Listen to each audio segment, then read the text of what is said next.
Olá, bem-vindo ao curso de Geoprocessamento com TerraView 5 ou QGIS 3. Bem, essa é uma aula prática que nós vamos ver aqui com o aplicativo QGIS 3 como realizar uma classificação de imagens de sensoriamento remoto, especialmente as do Landsat 7. Então nós temos um conjunto de bandas aí que vão ser utilizadas, no espaço multiespectral para criar um mapa de uso e ocupação do solo.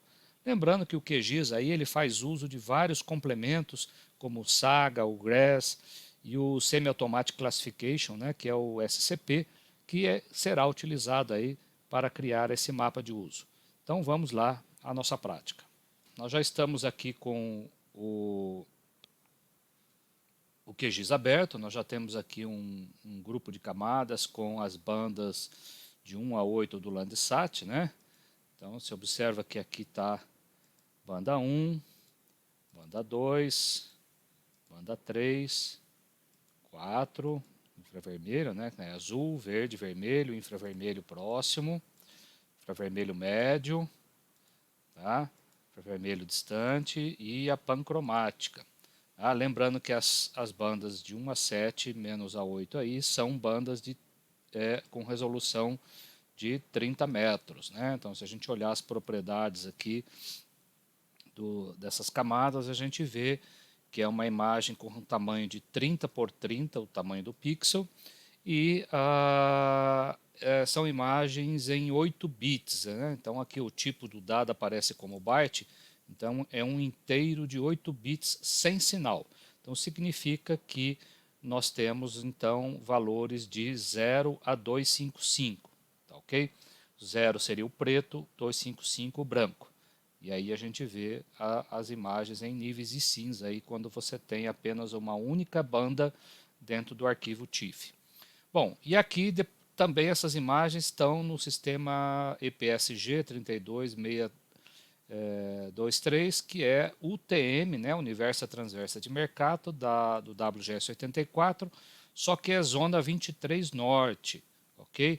Então ela está utilizando aí o offset do sistema americano, que é 0 no eixo Y. Então, por isso que aqui no QGIS aparece aqui coordenadas negativas no eixo Y aqui embaixo. Tá bom? Se fosse do IBGE do Brasil, a gente teria um offset de 10 milhões no eixo Y e aí não teria coordenadas negativas. Mas isso nada interfere na nossa classificação. E antes de fazer a classificação, observar que essas bandas aqui, originalmente, elas, ao carregar um arquivo desse, ele vem com o valor 0 apresentado aqui em volta como um valor válido. Então é muito importante que vocês realizem essa operação aqui de selecionar a camada e vir aqui na opção aqui de transparência e colocar o valor 0, porque observa que se você tira isso, olha, o 0 aparece aqui, E aí ele faz parte da estatística da imagem como um valor válido. Em vez disso, a gente vai colocar aqui o 0 para poder exatamente não considerar a área, essa área externa, a área útil da imagem, ok? Muito bem. Questão da classificação com o QGIS. O QGIS, naturalmente, só ele não tem nada de ferramenta de PDI, de processamento digital de imagem. Você observa aqui no raster que você tem algumas coisas aqui para trabalhar a parte raster, georreferenciador, análise, mas as ferramentas de análise aqui são mais direcionadas para grades numéricas, de altimetria, de outras variáveis, mas não de imagens de sensoriamento remoto. Tem algumas coisas aqui para mexer a projeção, miscelânea, para extrair algumas informações aqui, contorno e conversão. Tá? Você pode converter, inclusive, um RGB para uma palheta. Mas não tem ferramentas específicas para PDI. Com isso, o QGIS faz uso dos complementos. No caso do QGIS versão 3.16, ele já vem instalado com 2 complementos aqui, que é o GRASS, e aí você tem aqui várias ferramentas para mexer a parte de imagem, né? Assim como também o Saga, né? Está aqui o Saga também com um conjunto de ferramentas para trabalhar a parte de sensoriamento remoto, ok? E, além disso, ele vem pré-configurado para utilizar o OTB do Orfeu aqui, tá? Só que esse OTB, para você utilizar ele, você teria que vir aqui no em configurações, opções, e dizer aqui que você quer em processamento, você colocar aqui o path, né? E o diretório aqui onde estão as aplicações do OTB. Mas isso aí, quem for usar, procura lá na instalação como que faz a configuração desse complemento aí, tá certo? Mas ele já vem pré-configurado para ser usado no QGIS. E outros complementos seria você instalar, né, aqui, vir aqui em gerenciamento de complementos e instalar, por exemplo, o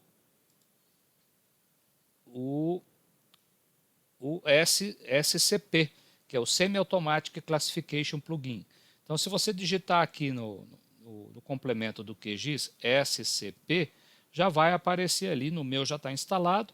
Então é só clicar e depois aqui clicar em instalar complemento e você tem aí as ferramentas disponíveis.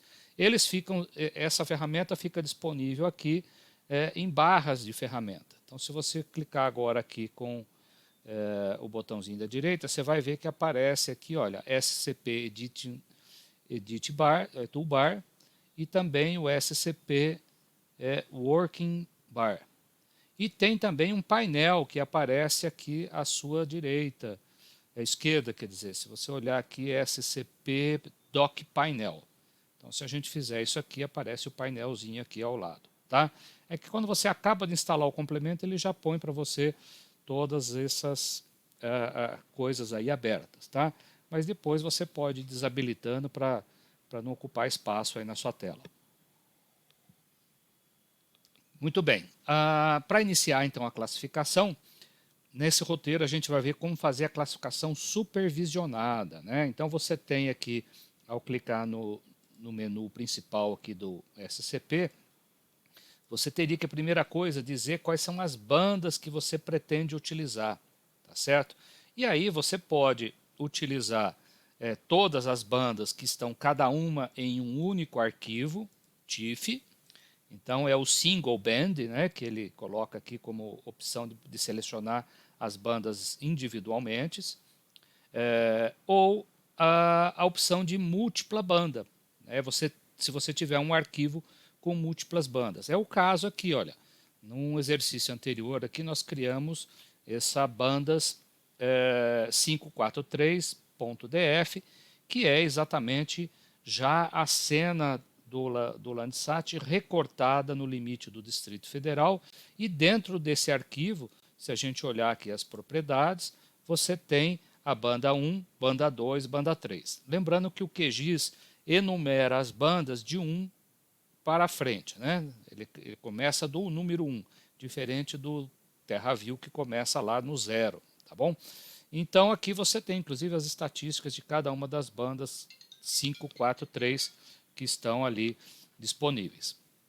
Muito bem. A próxima etapa é você então dizer que vai usar esse arquivo, tá? Inclusive ele já aparece aqui com um contraste legal, né? Isso porque já foi feito aqui uma estilização sobre essas 3 bandas que aí estão, né? Então se a gente vê aqui, ele já por default, o QGIS já quando tem 3 bandas dentro da mesma camada, ele já abre aqui com a opção de multibanda colorida, certo? E aí você pode mexer aqui inclusive na ordem delas. Então você observa que aqui está colocado na ordem 3, 2, 1, tá? Então é o RGB, né? Que é o vermelho, verde e azul. E aí você pode usar aqui diferentes maneiras de mexer nesse histograma aí, tá bom? Mas não é o caso agora. Depois nós vamos ver que inclusive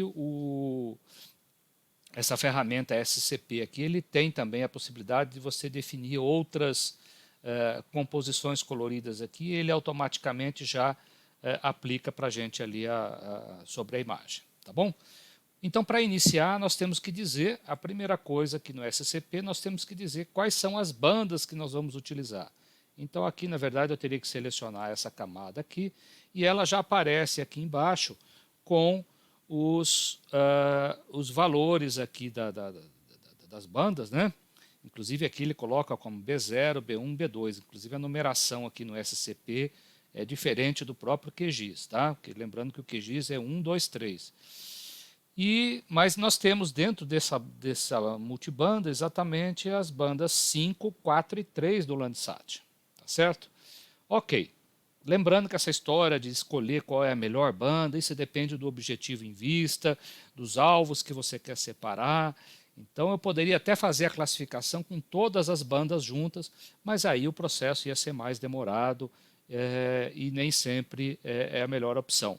Tá? Isso porque pode ter uma redundância muito grande das informações de um mesmo para diferentes bandas, né?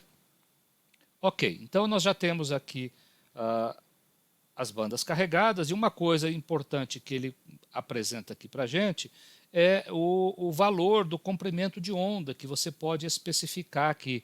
Tá? Deixa eu só selecionar novamente. Realmente eu perdi, quando eu marquei aqui em cima, eu perdi o que eu já tinha feito. Mas você pode dizer aqui qual é, o valor aqui do comprimento de onda. Tá? O centro aqui do valor em comprimento de onda.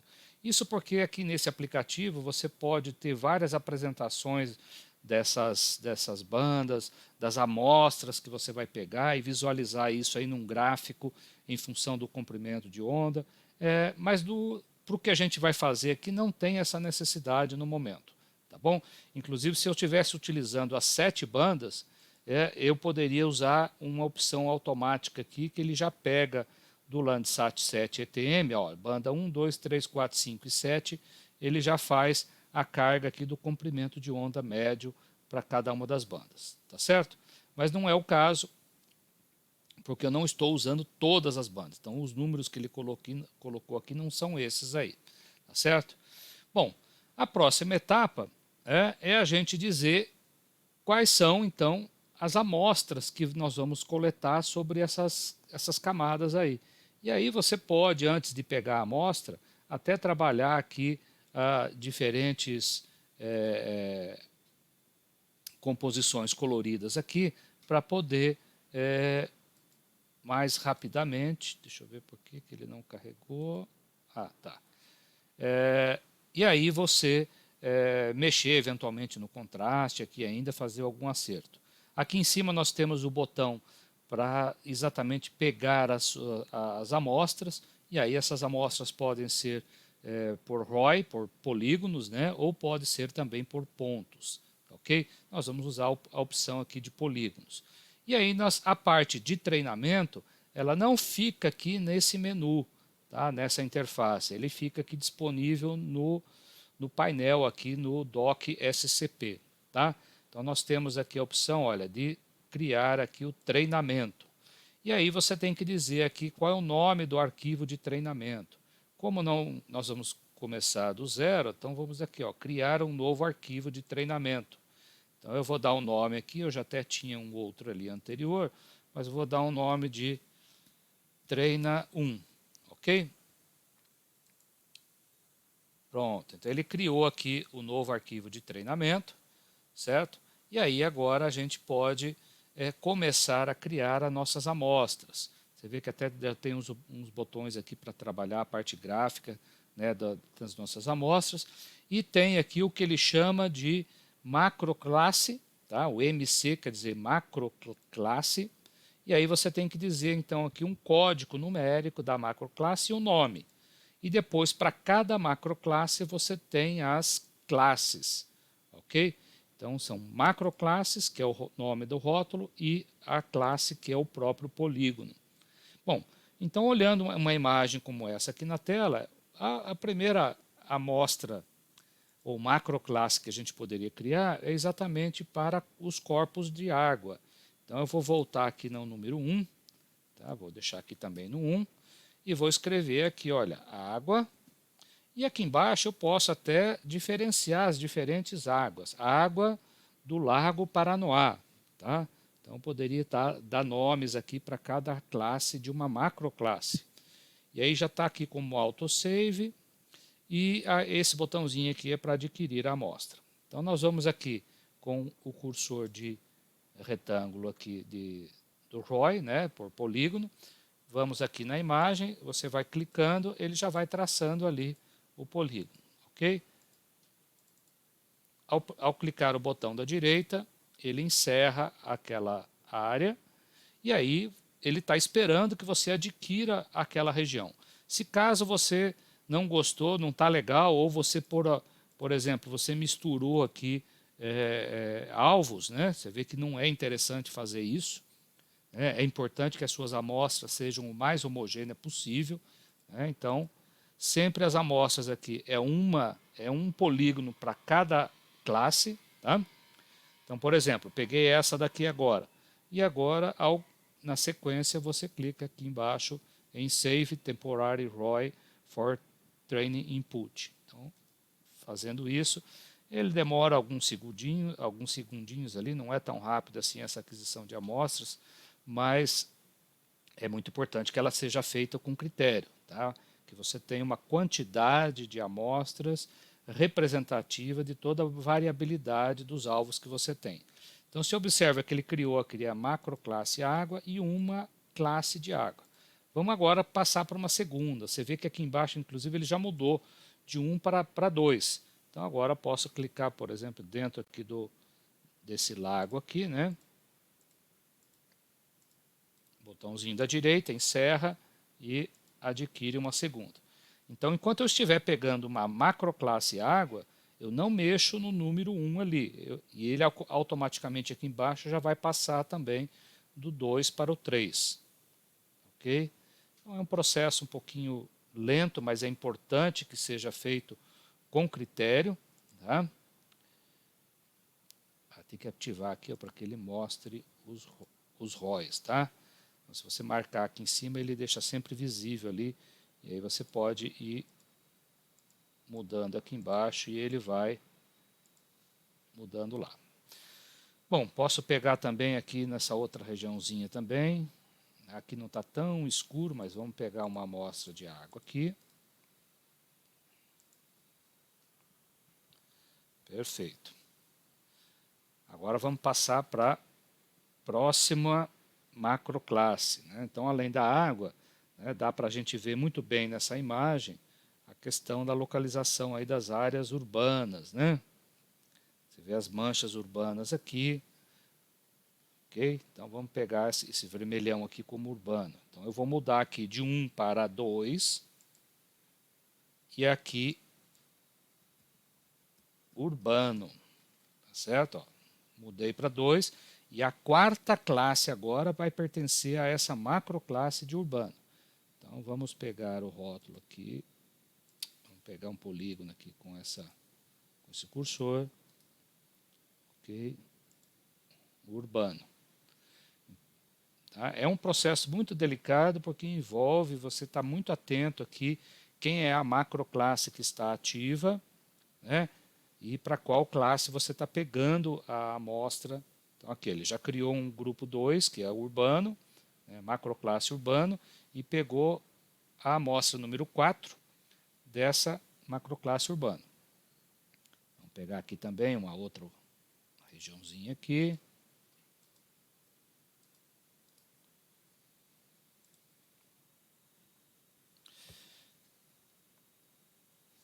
Enquanto isso, eu vou tomando meu cafezinho.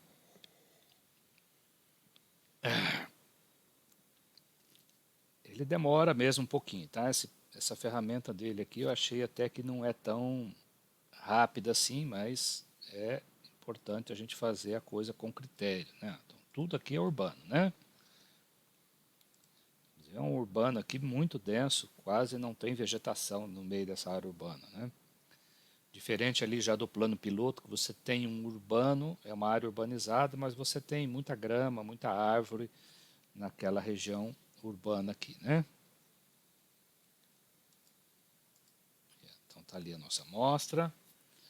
Tá? Aqui também no eixo norte, eixo sul, você tem muito urbano, mas também tem a mistura com muita área de vegetação.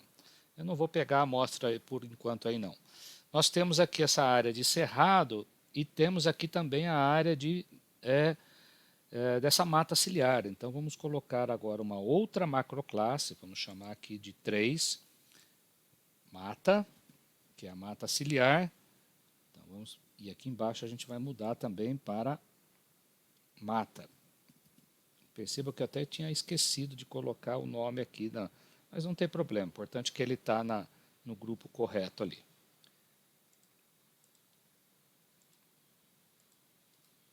Ok.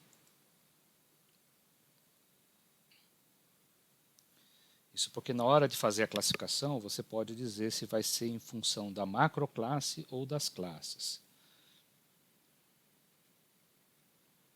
Deixa eu ver até se tem jeito de voltar aqui e alterar essa change color, change...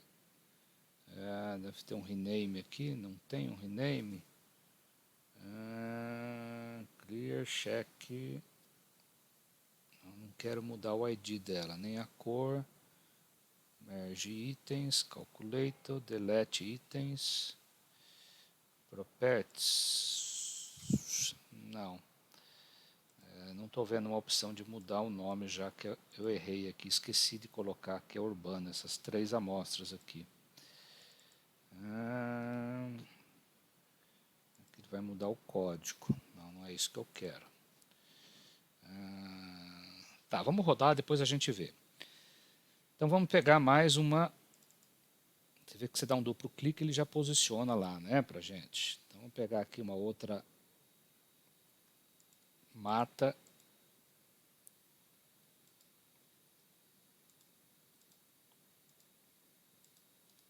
Ok. Bom, existem outras regiões de mata ciliar aí. Eu vou aproveitar que já estou nessa região aqui e pegar também a amostra de cerrado, tá? Esse é tom azulado aqui, né? Então, número 4 aqui, cerrado. Vou mudar aqui embaixo também. Cerrado. Vamos pegar uma amostra aqui, aqui, aqui.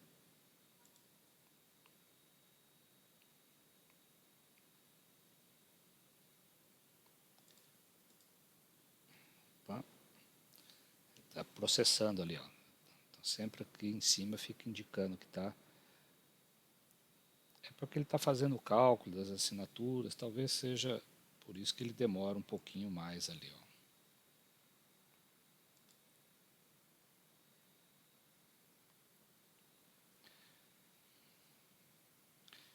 E aí agora vamos para o outro lado da imagem, buscar outros alvos que são bem diferentes nessa cena aí, que é a área de cultura e solo exposto, né? Então, se a gente verificar aqui na imagem, olha, você vê que esse tom azulado aqui é exatamente a áreas de solo exposto, né? Então, vamos criar uma outra macroclasse, 5, solo, solo. E vamos adquirir uma outra amostra aqui. Opa, ativa. Opa, acho que eu peguei errado aqui. 1, 2, 3. O que vale é sempre o último polígono que você está editando, tá? Então, se você editou um errado, não tem como apagar. Você pega outra em outro local e ele automaticamente descarta a amostra anterior. Ok?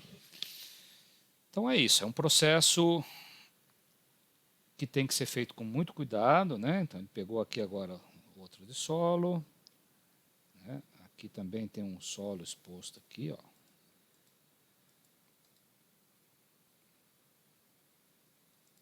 Adquirir, né?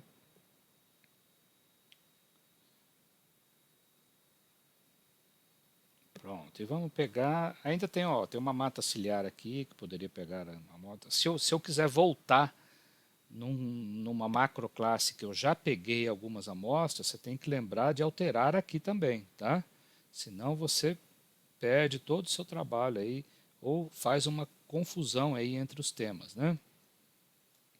Ok, eu peguei esses dois de solo, olha, e esse verde bem intenso aqui é uma área de cultura, né? Você vê que a cultura está bem, praticamente é a ponto aí de ser feita a colheita. Então eu vou chamar aqui de 6, tá? Cultura. Culturas, e mudar aqui embaixo também, culturas. Lembra sempre de alterar embaixo também, tá? Tem essa particularidade aí desse software, mas é legal porque em relação a outros que a gente olhou aqui como complementos do QGIS, esse aqui ele permite você fazer esse treinamento de forma interativa, inclusive fazer gráficos com as amostras que você coletou, para ver o comportamento espectral dessas amostras. Então é bem interessante esse pacote aqui. Mas tem essa particularidadezinha aqui de sempre estar atento na hora de pegar as amostras, tá? Então aqui, outra amostra. Bom, claro que eu poderia tentar ainda discriminar outras coisas que estão nessa cena, né? E a gente vai ver que exatamente a área urbana é o que confunde mais, justamente por causa de uma variabilidade espectral muito grande, né, na área urbana. Certo? Então aqui, ó, tem mais umas áreas bem verdinhas aqui, ó.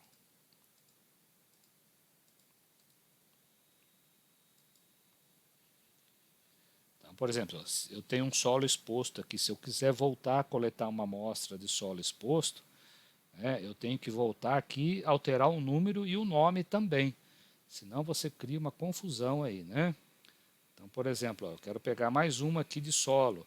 A solo é número 5, então eu volto aqui para o 5.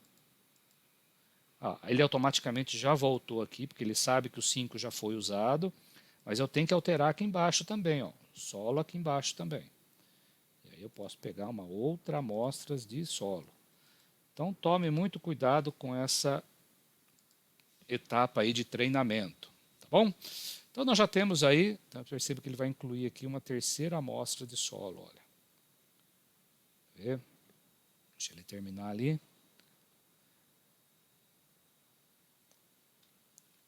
Olha lá, ó. Eu tenho agora 3 amostras, ficou a 11, a 12 e a 16, tá certo? Então, lembrando que cada amostra ele põe um ID ali, põe um número, tá bom? Muito bem, então vamos supor que o nosso treinamento está razoável, claro que ele poderia ser melhorado e muito, né? Porque uma classificação supervisionada exige, numa área antropizada como essa de Brasília, exige aí um bom treinamento para que não haja confusão entre os temas que a gente quer extrair aí, né? Você observa que aqui em Brasília o lado direito aqui, esse lado aqui é bastante com agricultura bem intensa, né? Diferente do lado aqui onde fica o plano piloto, né? O parque aqui de Brasília e demais áreas, né?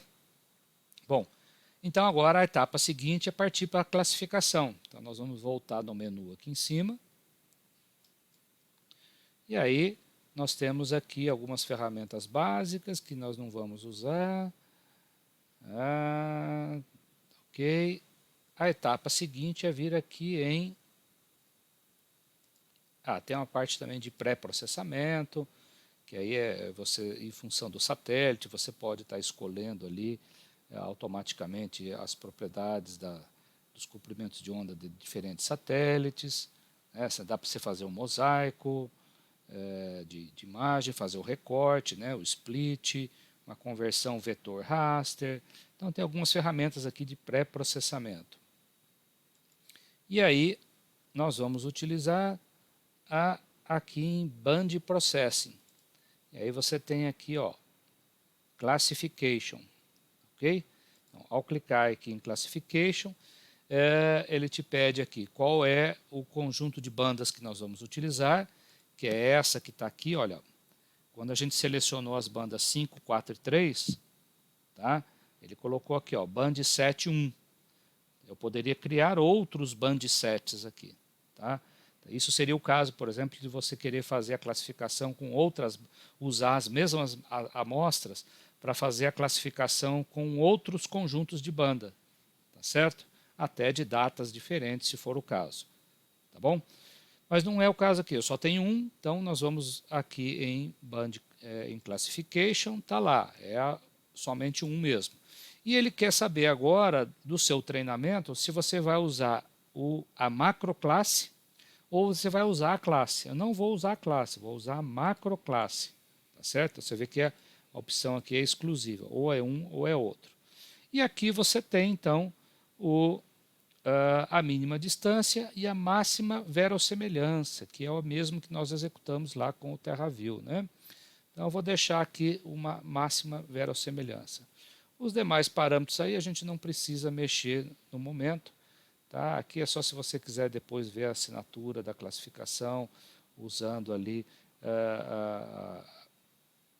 algumas propriedades diferentes ali. Eu creio que com isso a gente já pode executar. O threshold aqui é 0, quer dizer que ele vai classificar todos os pixels, ele não vai deixar nenhum pixel de fora, né? E aí a gente pode executar a classificação. Ele já te pede o nome de uma imagem de saída. Então eu vou colocar aqui um Q de QGIS, uso df.tif, ok? Então o processo de classificação já iniciou e aguardamos o resultado. Lembrando que essa classificação por pixel, né? Porque ele faz isso pixel a pixel, então o que vai acontecer é que muitos pixels nessa área de Brasília aí vão estar com uma classificado para uma macroclasse e não para outra. Então vai ficar muito pipocadinho ali o produto final. Mas a gente pode aqui também no QGIS executar com esse complemento, utilizar, ele faz até um bip aí que diz que terminou após a classificação. Então podemos fechar isso daqui. Está aqui a nossa classificação. Deixa eu tirar os produtos que estão embaixo ali. Está aqui a nossa classificação. Ok? Então,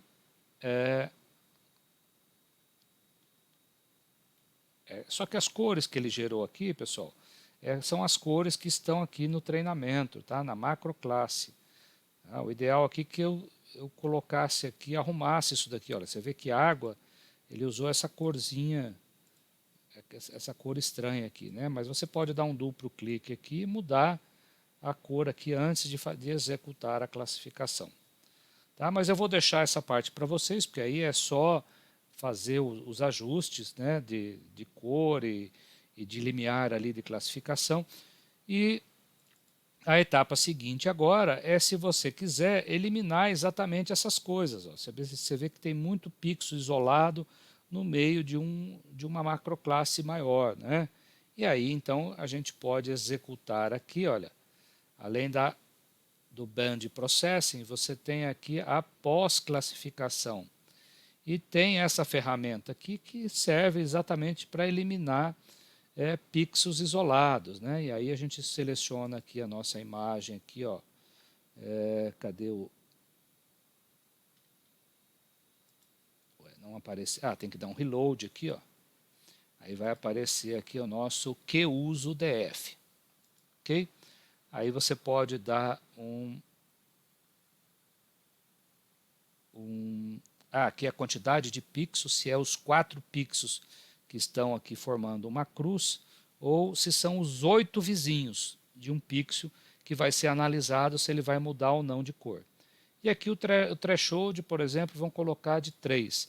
E que significa o quê? Somente se tiver, por exemplo, em volta desse pixel que está aqui em preto. Ele vai analisar os 8 pixels que estão em volta e vai verificar, tem alguma cor mais frequente do que o limiar de 3? Tem, eu tenho exatamente aqui 8 cores em volta dele que é diferente. Então o que ele vai fazer? Ele vai substituir pela cor mais frequente a esse pixel que está aqui em preto. Então ele vai fazer isso percorrendo todos os pixels da imagem e aí no final você tem uma faxina aí nesses pixels isolados, tá bom? Então vamos dar clique em executar. Ele vai te pedir um outro nome, eu vou chamar de que uso DF pós, que é uma pós-classificação, e vamos ver o resultado aqui. Já apitou aqui que terminou, então nós podemos encerrar e visualizar aqui o resultado. Olha, aqui no painel, né, deixa eu até aumentar o nosso painel aqui, eu vou tirar aqui o dock por enquanto. Então, deixa eu desmarcar essas outras coisas aqui e ficar só com os dois resultados aqui. Ó. Que ele jogou aqui em cima o resultado. Então essa daqui é a imagem classificada, que tem aqueles pixels isolados, né? E deixa eu jogar aqui para fora também, vou jogar para cima aqui. Ó. Quando eu marco essa outra camada, ó, olha o que aconteceu, né? Você vê que ele some com esses pixels isolados aqui, ele dá uma limpada geral na imagem, né? Você vê aqui, olha, dentro do parque aqui, olha quantos, né? E você pode executar recursivamente essa pós-classificação, tentando aí remover outras áreas aí, tá certo? Então, era essa a nossa primeira classificação aí com o QGIS, utilizando o complemento SCP, tá? Que é o Semi-Automatic Classification Plugin. Existem várias outras ferramentas aqui nesse plugin, tem muita coisa aqui que a gente poderia abordar, mas eu acho que deu para pelo menos ver uma classificação supervisionada, MaxVer, como executar com esse complemento aí, tá certo? Aqui tem inclusive uma parte de calculadora, semelhante à calculadora raster lá do QGIS, tá? Você pode executar inclusive as coisas em batch, que é preparar vários comandos para ele executar na sequência, né? Então é bem interessante esse aplicativo. Fica aí a nossa dica, a nossa videoaula sobre a classificação com o QGIS se encerra. Se gostou, dá um like lá no YouTube e até uma próxima videoaula. Muito obrigado.